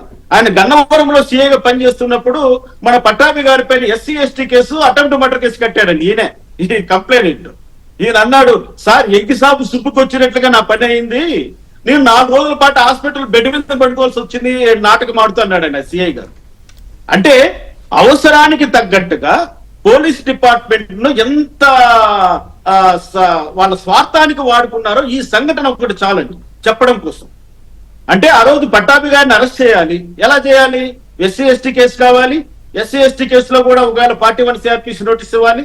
307 ఆయన అసలు ఆయన కొట్టలేదు, చంపలేదు, నన్ను చంపడానికి ప్రయత్నం చేశాడు, నన్ను కులంతో దూషించాడని ఒక SC సర్కిల్ ఇన్స్పెక్టర్ దగ్గర కేసు పెట్టించుకొని ఆయనకి దెబ్బలు ఉండాలి కదా, దొంగ కట్లు కట్టించి బెడ్ మీద పండబెట్టారంటే 4 రోజులు. హింసల్ టోల్డ్ మీ విజయవాడలో. అంటే నేను ఇది మీకు చేత కాదా నీ కూట ప్రభుత్వాన్ని ప్రశ్నించట్లేదు, ఇది ఈ విధమైనటువంటి పనులు చేయని ప్రశ్నించట్లేదు. తప్పు చేసినటువంటి ఎదవలు మీ కళ్ళ ముందర తిరుగుతూ ఉంటే ఎందుకు వదిలిపెడుతున్నారో అని అడుగుతున్నాను. అది కాదండి, ఎంతో సమాచారం సేకరించి ఇంటెలిజెన్స్ వ్యవస్థ పోలీసు మీ ప్రభుత్వం కనుసన్నల్లో ఉండంగా, రాష్ట్రంలో ఉన్న పోలీసు వ్యవస్థలన్నీ మీ కనుసన్నల్లో ఉండంగా, సిఐడి డిపార్ట్మెంట్ మీ చేతుల్లో ఉండంగా, మరి ఈ ప్రభుత్వాలందరూ ఇంత ఫ్రీగా కోర్టుల చుట్టూ తిరుగుతున్నారు, కోర్టుల్లో యాంటిసిపేటరీ బెయిల్ తెచ్చుకుంటున్నారు, రకరకాలుగా వాళ్ళు ఎంజాయ్ చేస్తున్నారు, మీడియా ముందు వచ్చి మాట్లాడుతున్నారు అంటే మరి ఆ రోజుల్ని ఇక్కడ కంపేర్ చేసుకోకపోవచ్చు కానీ కుక్క కాటుకు చెప్పు దెబ్బ అవసరమా కాదా? వాట్ ఐఎమ్ ఆస్కింగ్, కుక్క కాటుకు చెప్పు దెబ్బ అవసరమా కాదా? మరి ఇక్కడ మేనమేసాలు లెక్క పెట్టుకొని చట్టాలు ఇప్పుడు మన జీవిరెడ్డి గారు అంటున్నారు అంతా న్యాయపరంగానే జరగాలి, చట్టం లోపలే జరగాలి, పాఠాలు చెప్తారండి జీవిరెడ్డి గారు. ఎవరిని ఎలా అరెస్ట్ చేయాలో, వాడికి ఏ సెక్షన్ ఎలా అమలు చేయాలో మీరు పాఠం చెప్తారండి. మీరు నాకు ఇంటి ఇవ్వండి, సార్ పలానా వాళ్ళని అరెస్ట్ చేయాలి సార్ చెప్పండి అండి, నేను ఇస్తే ఎఫ్ఐఆర్, నేను ఇస్తే కంప్లైంట్, ఎలా పెట్టాలో వాడిని ఎలా ఎత్తుకొచ్చి లోపలేయాలి, ప్రతి కోర్టు సమర్థిస్తుంది దాన్ని. అది ఆలోచించండి అంటున్నా. మేము ఇప్పుడు కృష్ణుడు ఒక మాట అంటాడండి భగవద్గీతలో, వంచన కూడా ధర్మం అయితే వంచనే ధర్మం అవుతుంది. ఇక్కడ వాళ్ళు చేసినటువంటి పాపిష్టి పనులకు ఏంటది వంచన కర్మం అయితే వంచనే ధర్మం అవుతుందా ఏంటది? ఇప్పుడు ధర్మము వంచన ధర్మం అయితే వంచనే ధర్మం అవుతుంది. అంటే ఒక వంచి ఒక వ్యక్తిని చంపాలనుకున్నప్పుడు అది ధర్మం అయితే ధర్మమే అంటాడు ఆయన. ఇక్కడ నేను అంటున్నది ఏమిటి, మీరు అందరూ సజ్జల భార్గవ రెడ్డి గురించి మనం మాట్లాడుకుంటా, అన్నిటికంటే డేంజరస్ ఫిలిం కూడా ఉన్నాడండి వాడు కృష్ణమోహన్.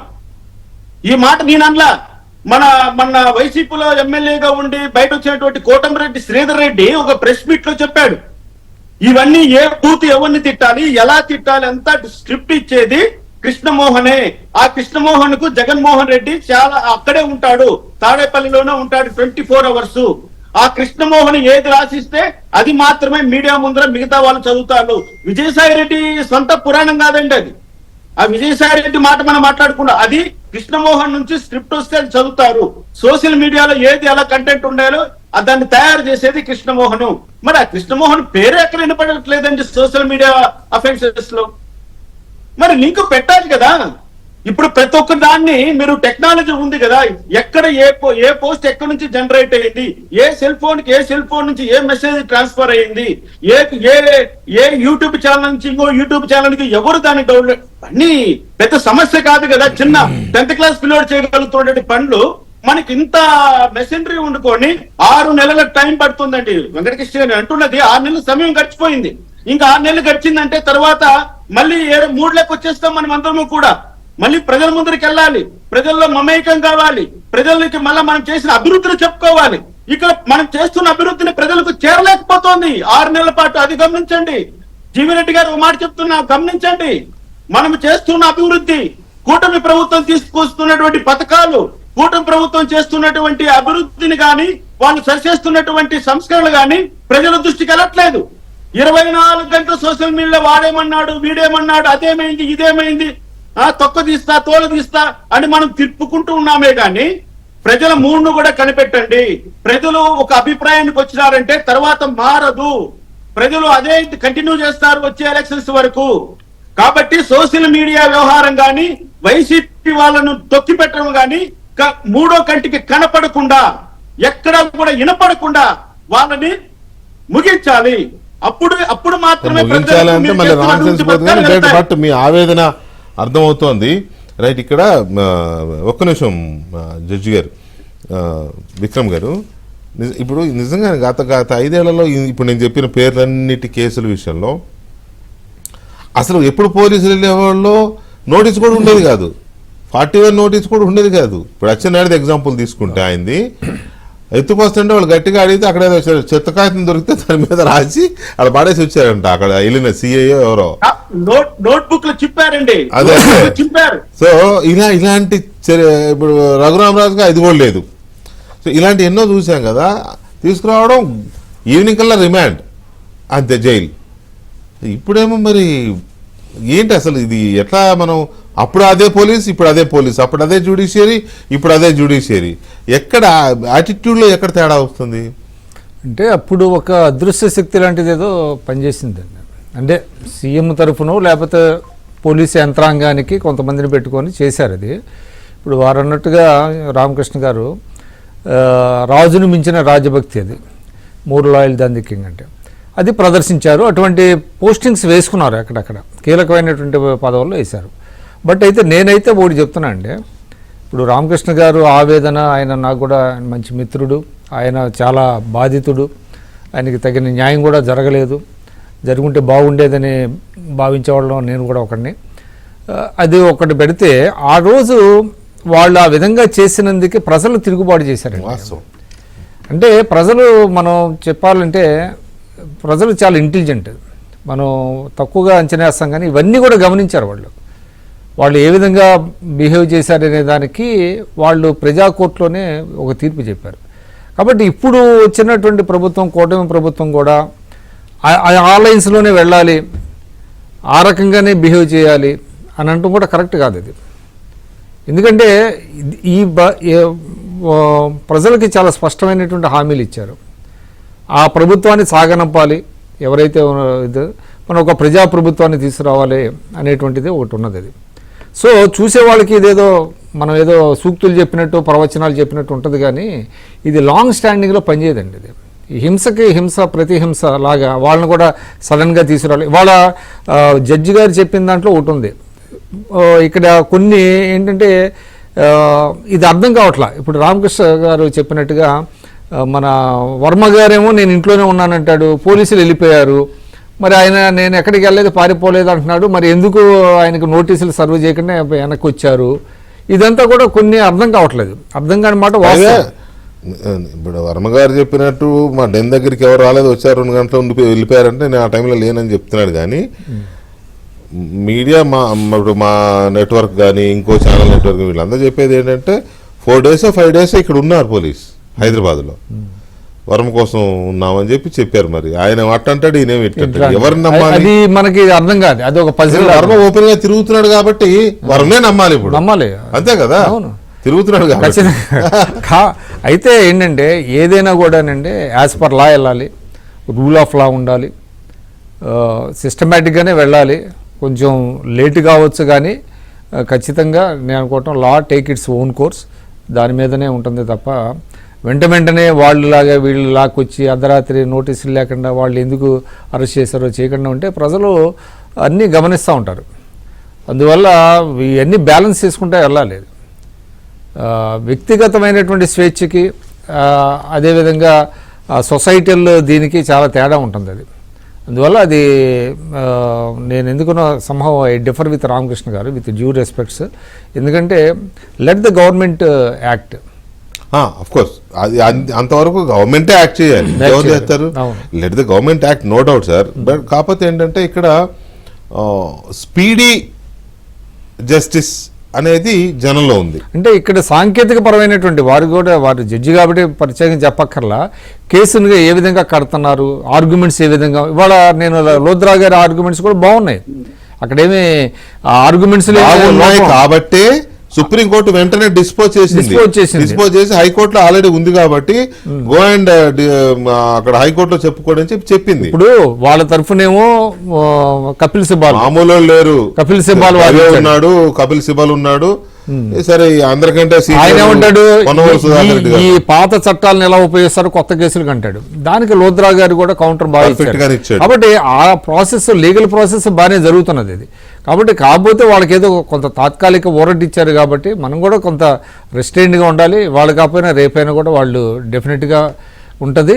కాబట్టి ప్రభుత్వాన్ని మనం ఏదో తొందర పెట్టి వాళ్ళలాగానే ఇది చేయాలంటే ఇక వైసీపీ ప్రభుత్వానికి తెలుగుదేశం ప్రభుత్వానికి ఏం తేడా ఉంటుందండి? అంటే ఇప్పుడు ఇక్కడ ఏమైందంటే జీవి రెడ్డి గారు ఈ కోర్టులో లీగల్ దీని విషయానికి వచ్చేసరికి ఇప్పుడు ఆయన విజయపాల్ రఘురామరాజు గారి కేసులో విజయపాల్ సుప్రీంకోర్టుకి వెళ్తే అక్కడ లాయర్లను చూసి జడ్జి గారు షాక్ అయ్యారు.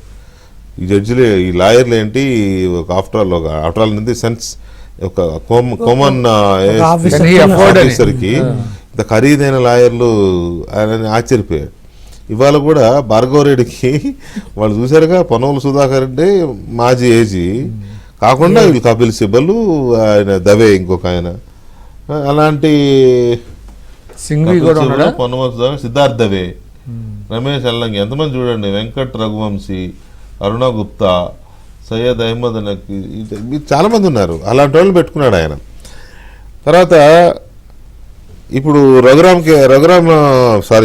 రామ్ గోపాల్ వర్మ కేసులో ఏమైంది, గవర్నమెంట్ తరఫున లాయరు టైం అడుగుతున్నాడు రిపీటెడ్గా. గవర్నమెంట్ లాయర్ టైం అడిగినప్పుడు ఆబ్వియస్లీ కోర్టు వాయిదా వేస్తుంది. వాయిదా వేసి మీరే అడుగుతున్నారు కాబట్టి టైము వాయిదా వేస్తున్నాము, ఆయన మీద కోవర్సివ్ స్టెప్స్ తీసుకోవద్దని చెప్తారు. 2 సార్లు అదే జరిగింది, వాళ్ళు కూడా అదే జరిగింది. సో ఇది ఎందుకు జరుగుతుంది? ఇది దాంట్లోకి వెళ్ళే ముందు దాంట్లో పొన్నవాళ్ళు సుధాకర్ రెడ్డి గారి పేరు ఉంది కదా, ఉంది. అంత టాలెంటెడ్ ఫెలో వెళ్ళిన తర్వాత కూడా అసలు కేసు గెలవపడం వాళ్ళు నేను చెబుతుంది కాదు. పొన్నవాళ్ళు గారు మీరే చెప్పారు, చంద్రబాబు నాయుడు గారినే రిమాండ్ చేయించాను, నా టాలెంట్ ఏంటో తెలుసా అని చెప్పిన వ్యక్తి సిద్ధార్థ లూథర్ గారు లాంటి తోటి కూడా కోర్టు హాల్లో గొడవ పడిన వ్యక్తి. నువ్వు ఎంత, నా నాలెడ్జ్ ముందు నువ్వు ఎంత అన్నాడు. మరి ఏమైంది నీ నాలెడ్జ్ ఇవ్వద్దు, నీకు అర్థమైందా? నీ నాలెడ్జ్ కాదు అది. ఆ రోజు మీ ప్రభుత్వము అడ్డగోలుగా వ్యవహరించి మీ ఇష్టం వచ్చినట్టు ఇంట్లోనే రిమాండ్ రిపోర్ట్స్ రాసుకుని వచ్చారు. నీకు తెలియదా? రిమాండ్ రిపోర్ట్స్ ఎక్కడ పోలీస్ స్టేషన్లో తయారైనాయా? ఎవరింట్లో తయారైనా మీకు తెలియదా? నెక్స్ట్ స్టెప్ నేను చెప్పకూడదు, బీయింగ్ అన్ అడ్వకేట్, నేను ప్రాక్టీస్లో ఉండు. ఇన్ని కథలు పడి నువ్వు మళ్ళీ బయటకు వచ్చి క్లెయిమ్ చేసుకుంటావు నేను టాలెంటెడ్ అడ్వకేట్. జ్యుడిషియరీ సిస్టంలో ఉన్న వాళ్ళ ఇంట్లోనే రెడీ అని ఏం తగలెట్టారో చెప్పట్లేదు కదా. ఈ రోజు ఇదే టాలెంటెడ్ సోకాల్ టాలెంటెడ్ అడ్వకేట్ అని ఆ రోజు అడిషనల్ అడ్వకేట్ జనరల్గా ఉన్న పొన్నవాళ్ళు గారు ఒక కేసు గెలవలేదే. ఏమైంది ఈ టాలెంట్ అంతా? అంటే నీకు అర్థమైందా నీ టాలెంట్ ఏంటో? నువ్వు జస్ట్ బొమ్మవి, ఇప్పటికైనా తెలుసుకో. ఈ బొమ్మను నమ్మి వైసీపీ కార్యకర్తలు రెచ్చిపోయి ఆయన కాపాడతారు అనుకుంటే ఆయనకి ఏం లేదబ్బా. జగన్మోహన్ రెడ్డి గారు చేతులు వచ్చేస్తారు, ఈయన దగ్గర స్టఫ్ లేదు, మీరు గుర్తుపెట్టుకోండి, నట్టేట మునుగుతారు. రెండోది వచ్చేసరికి మీరు అన్నారు, ఇందాక కూడా చెప్పాను వెంకటేశ్వర గారు, కోర్సు స్టెప్స్ అనేది జనరల్గా ఏమవుతుందంటే నాట్ ఇన్ఫ్లుయెన్స్ రైట్స్ కాంటెక్స్ట్లో కొంత జ్యుడిషియరీ ఏమవుతుందంటే తీసుకోవద్దు, కొంచెం డీటెయిల్డ్ ఎంక్వైరీ తర్వాత డెఫినెట్గా మేము ఇచ్చే సబ్మిషన్స్ మీద బట్టి డెఫినెట్గా తర్వాత ఇస్తుంది. ఇప్పుడు మీకు చాలా మందికి విజయపాల్ కేసు కావాలి చూసుకున్నా కూడా, ఐపీఎస్లు చూసుకున్నా కూడా మీరు గమనించినట్లయితే తొందరపడాలన్నారు. తొందరపడకపోయినప్పుడు కూడా నిదానంగా చూస్తే ఎంతమంది ఐపీఎస్లు సస్పెండ్ అయ్యారు? ఇప్పుడు ఒక అతను అడిషనల్ ఎస్పీ ర్యాంక్ అతను జైల్లో ఉన్నాడా? ఒక మాజీ ఎంపీ జైల్లో ఉన్నాడా? ఒక మాజీ ఎమ్మెల్యే జైల్లోకి పోయి బెయిల్ తీసుకొని వచ్చాడా? మీరు గమనించినట్లయితే ఇందాక వారు చెప్పారు మాకు వాళ్ళకు తేడా ఉండాలన్నారు. Yes, we have to follow law. కాకపోతే కొంచెం డిలే అయిందే కానీ ఎవరు తప్పించుకున్నారు చెప్పండి? ఈ 6 monthsలో ఎంతమంది ఇప్పుడు జైల్లో ఉన్నారు? విత్ డ్యూ ప్రాసెస్ తోటే కదా. ఆ డ్యూ ప్రాసెస్ కాకపోయినా కూడా జైల్లో ఉండేవాళ్ళు. అంటే తొందరపడితే పెట్టచ్చు. మీరు గమనించినట్లయితే మా ఏది కూడా తీసుకెళ్ళి పర్ఫెక్ట్గా ఉండే రిమాండ్ రిజెక్ట్లో లేదు. వైఎస్ఆర్సీపీ ప్రభుత్వం అధికారులు ఉన్నప్పుడు మీకు ఎన్ని రిమాండ్ రిజెక్ట్ అయినాయి? ఏం చేసేవాళ్ళు? అరెస్ట్ చేసిన తర్వాత ఎఫ్ఐఆర్, దారిలో ఉన్నప్పుడు రిమాండ్ రిపోర్ట్ తయారైంది. రిమాండ్ రిపోర్ట్ కూడా ఎక్కడ తయారయ్యేది? పోలీస్ స్టేషన్లో కాదు, ఇళ్లలో కూర్చొని తయారు చేసేవాళ్ళు. అలా తయారు చేసి ఇన్ని కేసులు పెట్టారు. మీకు తెలుసు కదా, ఏ ఒక్క కేసుని నిలబడిందా? ఏ ఒక్క కేసులను ఛార్జ్షీట్ వేయగలిగారు 5 ఏళ్లలో? వేసిన ఛార్జ్షీట్లో ఫ్రేమింగ్ ఆఫ్ ఛార్జెస్లో ఒకటైనా ఉందా? అసలు ఎవిడెన్స్ సబ్మిట్ చేయగలిగారా? సో ఏమైంది? సైకో ప్రభుత్వం అని ముద్రపడిపోయింది. హడావుడికి చేయడం. రంగనాయకమ్మ గారు లాంటి 65-60 సంవత్సరాల సీనియర్ సిటిజన్ మీద కూడా నువ్వు తీసుకొచ్చి ఆవిడ ఒక ఫార్వర్డ్ చేసిన దానికి అంతేందుకు మన అంకబాబు గారి గురించి తెలుసు కదా. అంకబాబు గారు ఏదంతా ఒక మెసేజ్ ఫార్వర్డ్ చేసినాడని చెప్పేసి ఆయన మీద కేసు పెట్టి ఇంటికి వెళ్ళారు. మీరు ఈ పొద్దు వచ్చి మాట్లాడితే ఎట్లా? కనీసం ఆ సిఐ అనుకుంటా అప్పుడున్న ఆయన లుంగి కూడా కట్టుకొని పెద్ద ఆయన సీనియర్ జర్నలిస్ట్ బాగా స్పీడ్ గా లుంగి లాగేసినాడంట నడు అని జీబు ఎక్కిస్తే. చాలా బాధపడ్డారు ఆ రోజున. ఆయన చేసింది ఏం పాపం, ఏదో ఫార్వర్డ్ చేశాడనే కదా. మరి నువ్వు ఇంత అలా చేయమని కూడా అనట్లా ఎవరు. ఇప్పుడున్న సిస్టమ్ లో మీకు అర్థమైంది కదా, ఇప్పుడున్న సిస్టమ్ లో అలా చెయ్యమని కూడా ఎవరు అనట్లా. అలా చేయమని అడగట్లేదు. మా సార్ కూడా అలా చేయమని ఇన్స్ట్రక్షన్స్ ఇవ్వరు కూడా. అయితే మేమంటే ప్రజలు కరెక్ట్ అనుకునేది ఏంటంటే, ఓకే మీరు అంతా సిస్టమ్ ప్రకారమే చేయండి, ప్రొసీజరల్ గానే వెళ్ళండి, కానీ ఇంత ఇది నడుస్తూ ఉంటే జస్టిస్ డినైడ్ అయిపోతుంది. ఇప్పుడు వివేకానంద రెడ్డి గారి కేసు తీసుకోండి, లేకపోతే డాక్టర్ సుధాకర్ కేసు తీసుకోండి, ఇట్లాంటి ఎన్ని ఉన్నాయి? ఆల్రెడీ 5 ఏళ్ళు అయిపోయింది అది. ఇప్పుడు ఇది మళ్ళీ కాబట్టి ఎక్కువ డిలే అవడం కూడా justice denied context is different. ఇక్కడ ఏంటంటే మేము ప్రొసీజర్ టూ మచ్ ప్రొసీజర్ కూడా ఫాలో అవుతున్నామని చెప్పారు. జగన్మోహన్ రెడ్డి కేసుల విషయంలో కూడా అంతే 6 months 13 అది ఏ స్థాయిలో మేనేజ్ సుప్రీంకోర్టు అది కూడా వచ్చింది. అందుకని అది డిలే అయినా కూడా డిలే అయినట్టే ఇంకా. అది ఏ స్థాయిలో మేనేజ్ అవుతుంది మనకు తెలుసు. డిశ్చార్జ్ పిటిషన్స్ మీద వేసి మేనేజ్ అవ్వడము అనే ప్రస్తావన వచ్చినప్పుడు ఎంత చెట్టుకు అంతే గాలి. అది వాస్తవమే. మరి అది ఇప్పుడు ఒకటండి అయితే నేను బాటల్లో ఏం చెప్పదలుచుకున్నాను విక్రమ్ గారు, ఇప్పుడు రామకృష్ణ గారు చెప్పిన మీరన్నట్టు చాలా మంది కోరుకుంటున్నారు. ఎందుకు కోరుకుంటున్నారంటే ఇంత దారుణం అని చెప్పను కానీ ఇంత ఎందుకు వాళ్ళు వేయాలంటారంటే ఈ పాపం వైసీపీదే వాళ్ళు ఆ విధంగా ఇందాక కూడా చెప్పాను ఆ స్థాయిలో హింసించేట్లేకి ఎవరైనా కోరుకుంటుంది. అసలు లా ఏంది ముందు చట్టాలు లేడు. అది మామూలుగా ప్రొసీజర్ ప్రకారం ఉంటే ఈ కేసులు పెట్టినప్పుడు ప్రొసీజర్ ప్రకారం పోతున్నా కూడా అయ్యో పాపం అంటారు. ఈ రోజు అసలు వీళ్ళకు చట్టాలు అప్లై చేయాల్సిన అవసరమే లేదనే పరిస్థితి తెచ్చుకున్నది. ఇది మా ఇన్ఎఫిషియన్సీ కాదు, మేము స్లోగా వాళ్ళు ఆ పరిస్థితి తీసుకొచ్చారు. ఈ 6 months లో అంటే వీళ్ళు సాధించిన విజయం ఏదైనా ఉందనంటే లాంగ్వేజ్ బాగుపడిందండి. పొలిటికల్ జార్గాను స్టేట్లో కొంతవరకు లార్జ్ ఎక్స్టెంట్. అదేవిధంగా హార్డ్ కోర్ ఎవరైతే సోషల్ మీడియాలో బూతులు తిట్టేవాళ్ళు ఉన్నారో వాళ్ళందరూ కూడా ఇవాళ they have taken back seat silent అయిపోయారు. అది that it self speaks volumes అండి. మనం ఇంకోటి కూడా సైలెంట్ అవ్వాలని కూడా మనం చెప్పాలి. వాళ్ళందరూ కన్స్ట్రక్టివ్ క్రిటిసిజం గుడ్ లాంగ్వేజ్ చేస్తే ఎవరికి వచ్చిన ఇబ్బంది ఏం లేదు. మీరు విమర్శించొద్దని ఎవడంటాడు ప్రజాస్వామ్యంలో ఉండి. కాకపోతే మంచి భాష హుందాగా విమర్శిస్తే తప్పలేదు. రైట్. ఎనీవే విక్రమ్ గారు థ్యాంక్ యూ వెరీ మచ్ అండి. జీవి రెడ్డి గారు అండ్ రామకృష్ణ గారు థ్యాంక్ యూ వెరీ మచ్ అండి. ఇది ఇవాళ డిబేట్.